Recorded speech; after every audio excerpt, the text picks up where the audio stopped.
What's going on there with YouTubers? We're doing 99 Ford Expedition again today. We are doing the spark plug in cylinder 3.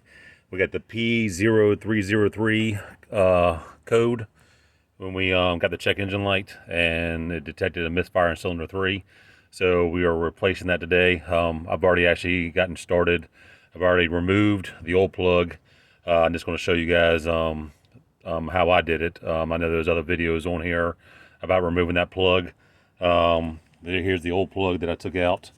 Where's it at? There you go. You can see it's a little corroded. Not too bad, but still needs to be replaced. I had a lot of gunk on here when I took it out too. So what I ended up doing was I sprayed just a little bit of brake cleaner down on the cylinder there, because it dries, it evaporates pretty quick. Sprayed a little bit down there, took my air hose, my air compressor, got a little bit of compressed air down in there, blew it out real good, because you don't want to make sure you don't get anything down in your cylinder down in there to cause any damage. So there's the old plug. Here's a new plug. I use Autolite Platinums. I just prefer them. Other people prefer other things, but the Autolite Platinums are a really nice plug. Before I put that in there, I'll take some anti-seize, put it around these threads, because these engines heat up pretty good. And if you guys know anything about the Expedition motors, the 5.4 liters anyways, there's not many threads on there.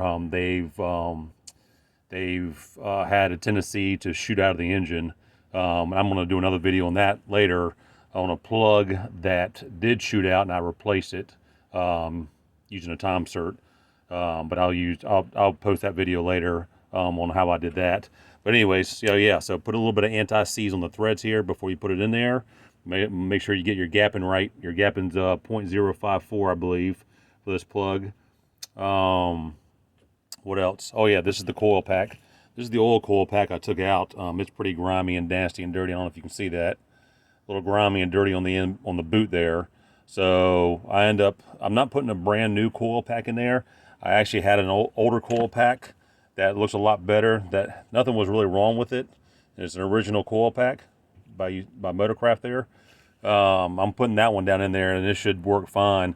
What I'm going to eventually do is actually just order all 8 plugs. Well, yeah, I'll order all 8 plugs, even though I'm replacing this one, all 8 plugs and all new 8 coil packs. Just replace them all. It's a whole lot easier that way. They're not the easiest to get to either. Like I said, if you guys have been into this before, you know they're not fun and easy to get to.